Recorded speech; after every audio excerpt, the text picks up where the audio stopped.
नमस्कार छात्रों, आशा है कि आप अच्छे से अपनी पढ़ाई कर रहे होंगे। आज के वीडियो में हम चर्चा करेंगे आपके 10वीं के कोर्स भी हिंदी में दी हुई पुस्तक संचयन भाग 2 का पाठ 1, जिसका शीर्षक है हरिहर काका और इसके लेखक हैं मिथिलेश्वर जी। अच्छी तरह से समझने के लिए हमने इस कहानी को निम्नलिखित भागों में विभाजित किया है।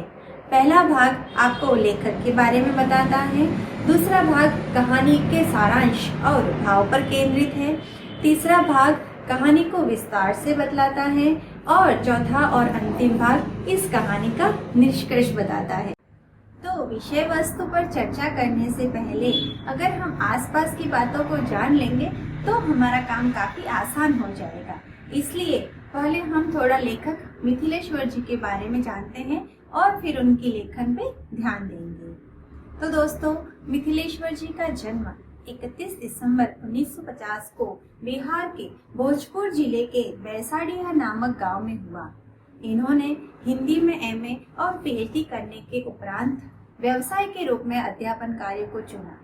मिथिलेश्वर जी मुख्यतः कथाकार हैं। कहानी के साथ साथ उपन्यास विधा को भी उन्होंने गंभीरता से अपनाया है और इन दोनों विधाओं में अनेक कृतियां दी हैं। मिथिलेश्वर जी का विषय क्षेत्र मुख्यतः ग्रामीण जीवन है। वैसे तो उनकी कहानी संग्रह की लिस्ट तो काफी लंबी है, पर उनमें से निम्नलिखित हैं बाबूजी, जो कि 1976 में लिखी गई है। दूसरा महाभारत 1979 में लिखी गई है। हरिहर काका, जो कि हम पढ़ने जा रहे हैं, 1983 में लिखी है। इसके अलावा उनके उपन्यास हैं जुनिया 1980 में लिखी गई, युद्ध स्थल 1981 में लिखी गई, प्रेम न बाड़ी उपजई 1995 में लिखी गई। अगर मैं बताती रहूं तो उनकी रचनाओं की लिस्ट तो कभी खत्म ही नहीं होगी। इसलिए अब मैं इस बात को यहीं समाप्त कर कहानी को आगे बढ़ाते हैं। हरिहर काका की कहानी आज के जीवन का वो यथार्थ है जो हर दूसरे तीसरे घर में देखने को मिल जाता है। अभी आप लोग जिस उम्र में हैं, हमें पता नहीं कि आप इस कहानी को किस तरह से समझोगे और क्या अर्थ निकालोगे, पर इस कहानी में जो बताया गया है शब्दशः उसे समझने के लिए आप ध्यान से सुनिएगा, तभी आपको वास्तविकता का पता चल पाएगा।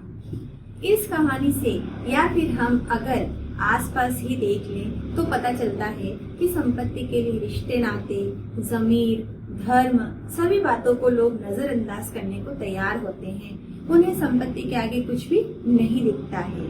कहते हैं कि घर वह स्थान है जहां अपनों के सुख दुख में, आपद विपद में, हारी बीमारी में, हर्ष उल्लास में एक दूसरे के काम आना सिखाता है, एक दूसरे को उन्नति का मार्ग प्रशस्त करने की सीख और अवसर देता है।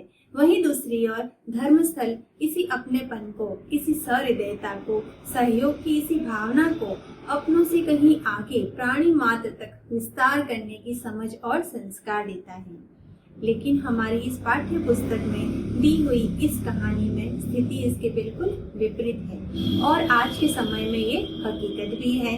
तो कथाकार मिथिलेश्वर जी अपने कहानी हरिहर काका के माध्यम से सिर्फ ग्रामीण पारिवारिक जीवन में ही नहीं, बल्कि हमारे आस्था के प्रतीक धर्म स्थानों और धर्म ध्वजाधारकों में जो स्वार्थ लोलुपता घर करती जा रही है, उसे उजागर करने की कोशिश की है। कथाकार मिथिलेश्वर जी कहते हैं, हरिहर काका, जिनके वे काफी करीब हुआ करते थे, एक वृद्ध और निसंतान व्यक्ति हैं। वैसे तो उनका घर लोगों से भरा पड़ा है, पर हरिहर काका अकेले हैं। हरिहर काका के 3 भाई अपने पूरे परिवार के साथ एक ही घर में रहते हैं। हरिहर काका की भी 2 शादियां हुई, पर उन्हें कोई बच्चे नहीं हुए। दोनों पत्नियों की अकाल मृत्यु हो गई थी, इसलिए अब हरिहर काका अपने भाइयों के परिवार के साथ ही रहते हैं। यहाँ पर मिथिलेश्वर जी परिवार के साथ साथ ठाकुर बाड़ी, जहाँ ठाकुर जी अर्थात भगवान का मंदिर है, उसकी वो भी कहानी में बताते हैं। वैसे तो ठाकुर बाड़ी भटके लोगों को सहारा देने के लिए होती है, लोगों को शांति और धार्मिक ज्ञान देता है, पर हरिहर काका के केस में विडंबना है। अगर कभी कोई मनुष्य मानसिक रूप से थका हुआ अपने आप को महसूस करता है और वह चाहता है कि उसे आत्मिक शांति चाहिए या थोड़े से सुकून के पल बिताने होते हैं, तो वह भगवान के मंदिर में जाकर बैठ जाता है और वह वहां जाकर भगवान से प्रार्थना करता है और वहां जाकर वास्तव में उसको शांति मिलती भी है।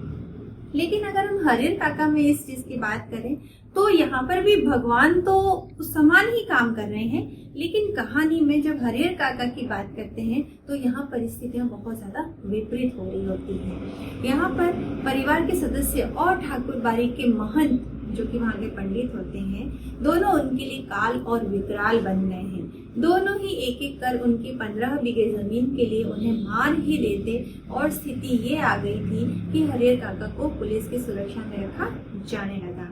यह सब स्थितियां देखकर, परिस्थितियां बदलती देखकर हरिहर काका को है वह अपने परिवार, अपने भाइयों और भगवान दोनों पर से उनका भरोसा उठ गया और उन्होंने मौन धारण कर लिया था। तो खैर, कहानी का सार यही है। अब आइए कहानी को थोड़ा विस्तार से समझते हैं। वैसे अच्छे से समझने के लिए हमने इस कहानी को भी 4 भागों में विभाजित किया है। आप लोग कंफ्यूज ना हो, पहला विभाजन इस पूरे वीडियो का है और ये दूसरा वाला सिर्फ भाग 3 का 4 भाग है, तो नो कंफ्यूजन, ओके। 4 भाग इस तरह से हैं। हरिहर काका का परिवार और पारिवारिक जीवन, हरिहर काका का अपने परिवार से क्षोभ और ठाकुर बाड़ी के महंत से लगाव, हरिहर काका का अपने भाइयों से लगाव और ठाकुर बाड़ी के महंत से मनमुटाव, और अंतिम हिस्सा हरिहर काका को सभी से विरक्ति। तो आइए एक एक कर चारों भागों पर चर्चा करते हैं। पहला भाग, हरिहर काका का परिवार और पारिवारिक जीवन। यहाँ पर हम एक और बात बता देना चाहते हैं कि लेखक का हरिहर काका के साथ बहुत गहरा और पुराना संबंध है। हरिहर काका लेखक के पड़ोसी हैं। उन्होंने लेखक को बचपन से ही अपने बेटी की तरह पाला पोसा है, अपने कंधे पर घुमाया है और लेखक के बड़े होने पर उन दोनों के बीच काफी गहरी दोस्ती भी हो गई है। लेखक हरिहर काका के बारे में बताते हुए कहते हैं कि हरिहर काका और उनके 3 भाई हैं, सबकी शादी हो चुकी है। हरिहर काका के अतिरिक्त सभी 3 भाइयों के बाल बच्चे हैं, पर हरिहर काका को कोई संतान नहीं हुई और इसी कारण से उनकी 2 शादियां हुई, पर फिर भी कोई बच्चा नहीं हुआ और उल्टा दोनों पत्नियों की अकाल मृत्यु हो गई। वहीं दूसरी ओर हरिहर काका के तीनों भाइयों के सारे परिवार हरिहर काका का अच्छे से ख्याल रखते हैं, पर यह बहुत दिनों तक नहीं चला और हरिहर काका को कोई खाना तक नहीं पूछता। यहाँ तक कि उनकी तबीयत बिगड़ भी गई तब भी नहीं, क्योंकि इतने बड़े परिवार के साथ रहते हुए भी हरिहर काका को कोई पानी भी नहीं पूछता था, इसलिए हरिहर काका बरामदे के कमरे में पड़े रहते थे। एक दिन उनका भतीजा शहर से अपने दोस्त को घर ले आया। उन्हीं के आने की खुशी में 2-3 तरह की सब्जियां, बजके, चटनी, रायता और भी बहुत कुछ बना। हरिहर काका जो अभी अभी बीमारी से ठीक हुए थे, अच्छा अच्छा खाने को लालायित थे और मन ही मन अपने भतीजे के दोस्त को धन्यवाद दे रहे थे कि उसके कारण आज उन्हें अच्छा खाने को मिलेगा, पर ऐसा नहीं हुआ। सब लोगों ने खाना खा लिया और हरिहर काका को कोई पूछने तक नहीं आया। हरिहर काका गुस्से में बरामदे की ओर चल पड़े, जहां उन्हें एक भाई की पत्नी ने बचा कुचा बासी खाना दे दिया, जिससे हरिहर काका के सब्र का बांध टूट गया और उन्होंने थाली उठाकर फेंक दी और जोर जोर से बोल रहे थे कि उनके भाई की पत्नियां क्या सोचती हैं कि वे उन्हें मुफ्त में खाना खिला रही हैं। उनके खेत में उगने वाला अनाज भी इसी घर में आता है, उनकी जमीन पर जितना भी अनाज उगाया जाता है वह भी तो इसी घर में आ रहा है। दूसरा, हरिहर काका का अपने परिवार से क्षोभ और ठाकुर बाड़ी के महंत से लगाव। हरिहर काका की यह गुस्से वाली स्थिति का ठाकुर बाड़ी के महंत जी ने लाभ उठाने की सोची। महंत जी हरिहर काका को अपने साथ देवस्थान अर्थात ठाकुर बाड़ी ले आए और हरिहर काका को समझाने लगे कि उनके भाई का परिवार केवल उनकी जमीन के कारण उनसे जुड़ा हुआ है। किसी दिन अगर हरिहर काका यह कह दे कि वे अपने खेत किसी और के नाम लिख रहे हैं, तो वे लोग उनसे बात करना भी बंद कर देंगे, उनके रिश्ते खत्म हो जाएंगे। इस तरीके से महंत उन्हें भड़का रहे थे। अब यहाँ आपको हम थोड़ा ठाकुर बाड़ी के बारे में भी बता दें, जिसके बारे में मिथिलेश्वर जी ने काफी विस्तार से चर्चा की है।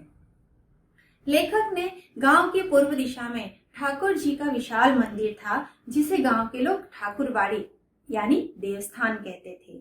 हालांकि शुरू में यहाँ कुछ नहीं था, पर जैसा लोग कहते हैं कि एक बार एक भक्त आया जो मांग मांग कर अपना जीवन यापन करता था, किंतु पूजा पाठ बहुत करता था। उसी ने यहाँ पर पूजा पाठ प्रारंभ की।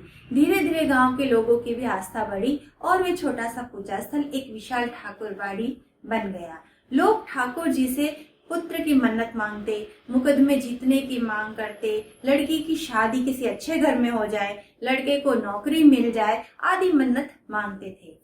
मन्नत पूरी होने पर वे लोग खुशी से ठाकुरबाड़ी को रुपये, जेवर और अनाज चढ़ाया करते थे। जिसको बहुत अधिक खुशी होती वह अपने खेत का छोटा सा भाग ठाकुरबाड़ी के नाम पर कर देता था। यह एक तरह से प्रथा सी बन गई थी।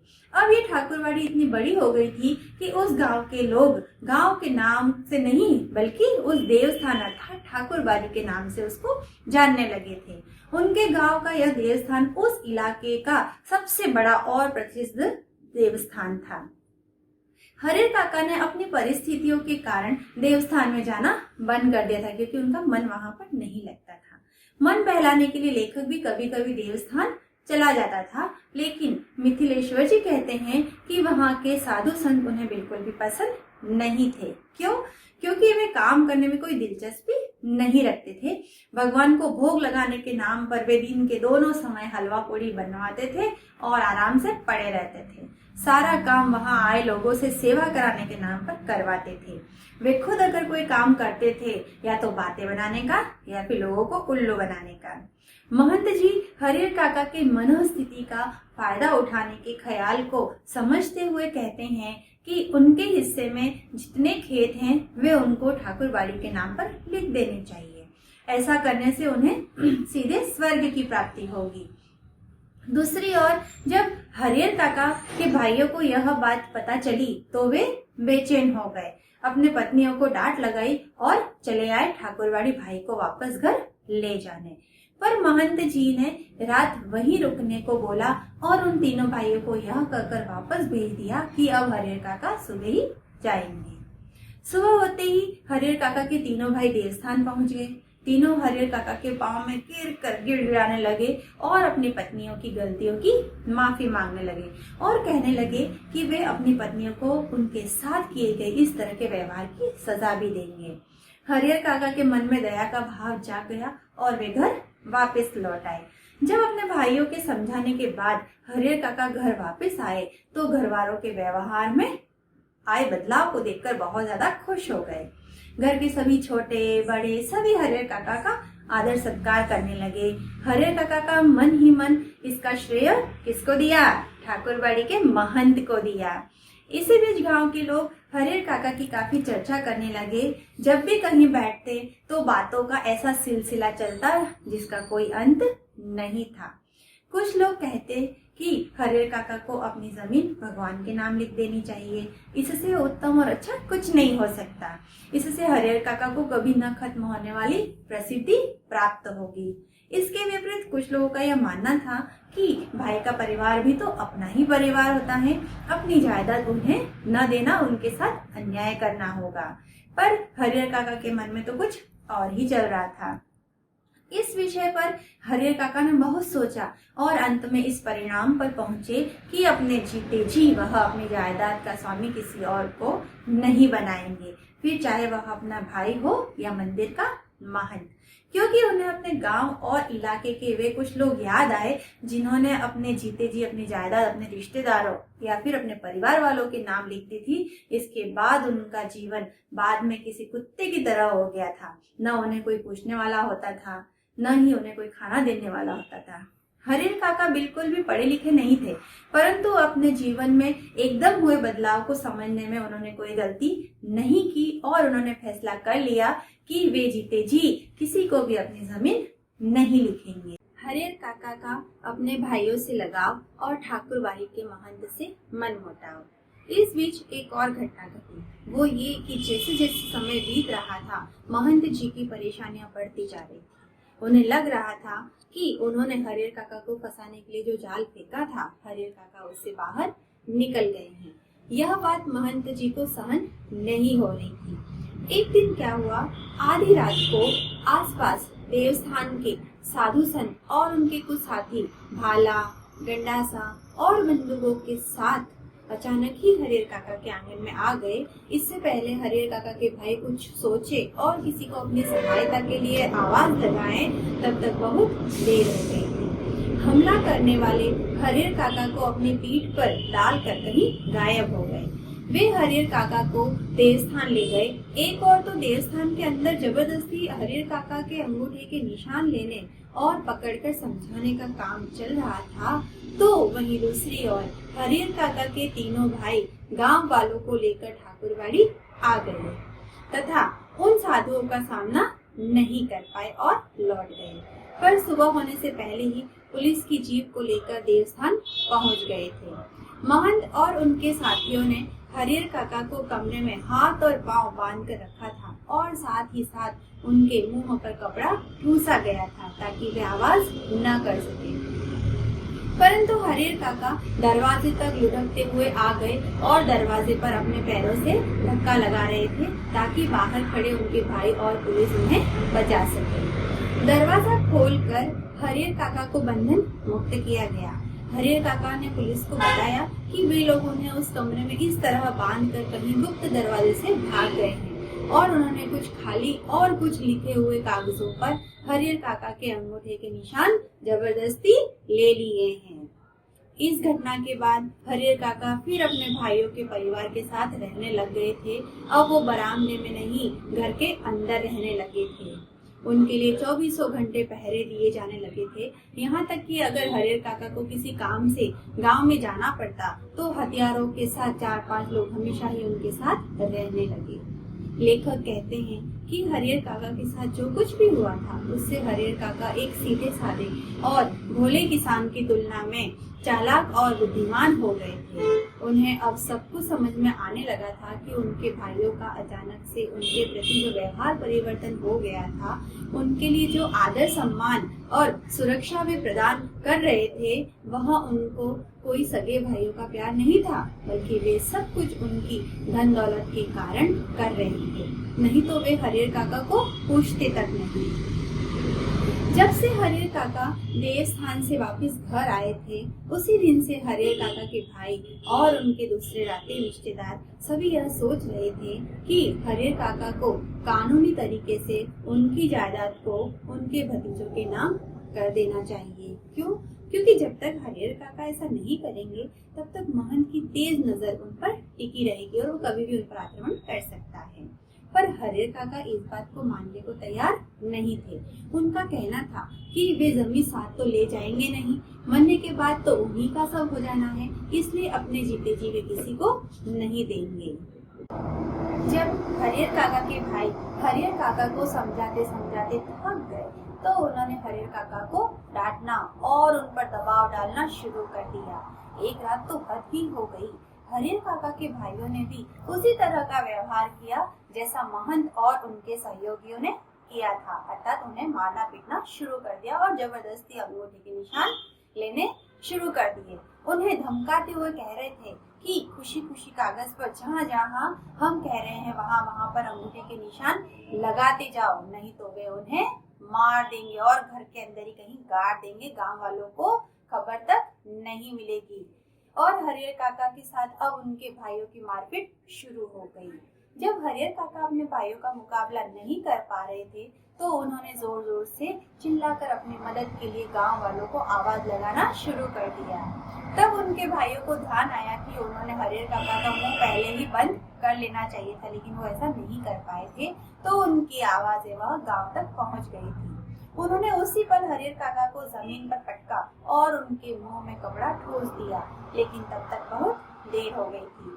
हरिहर काका की आवाजें गांव में पहुंच गई थी। हरिहर काका के परिवार और रिश्ते नाते के लोग जब तक गांव वालों को समझाते कि यह सब उनके परिवार का आपसी मामला है, वे सभी इससे दूर रहें, तब तक महंत जी बड़ी ही दक्षता और तेजी से वहां पुलिस की जीप के साथ आ गए। फिर घर के अंदर से हरिहर काका को इतनी बुरी हालत में पाया गया जितनी बुरी हालत उनकी ठाकुरबाड़ी में भी नहीं हुई थी।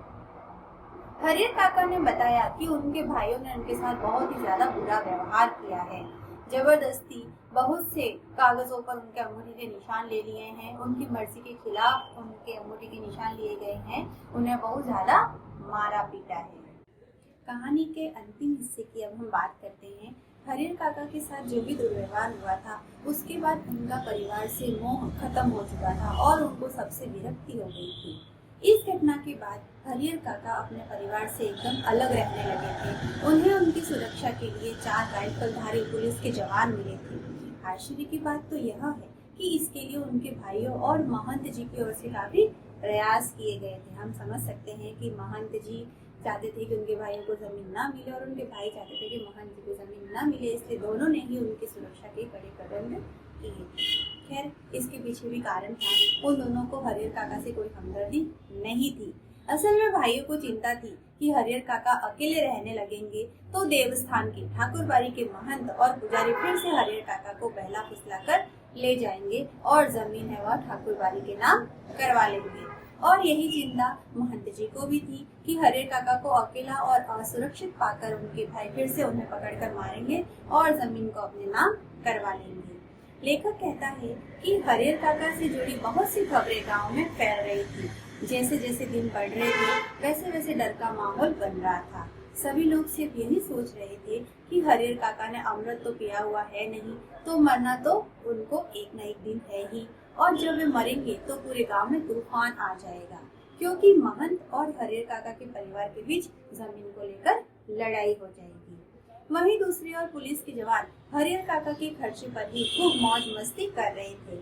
हरिहर काका के पास धन था, लेकिन उनके लिए अब उसका कोई महत्व नहीं रह गया था और पुलिस वाले बिना किसी कारण से ही हरिहर काका के धन से मौज कर रहे थे। तो प्यारे छात्रों, हमारी कहानी यही समाप्त होती है। अब हम कहानी के सारांश की बात करते हैं। तो छात्रों, क्या सीखने को मिला इस कहानी से?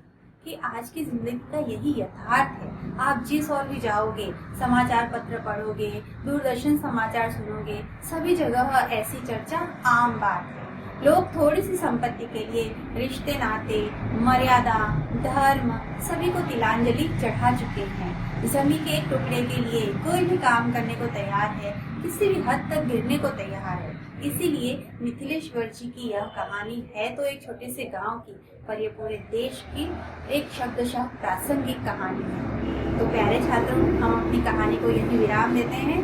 धन्यवाद।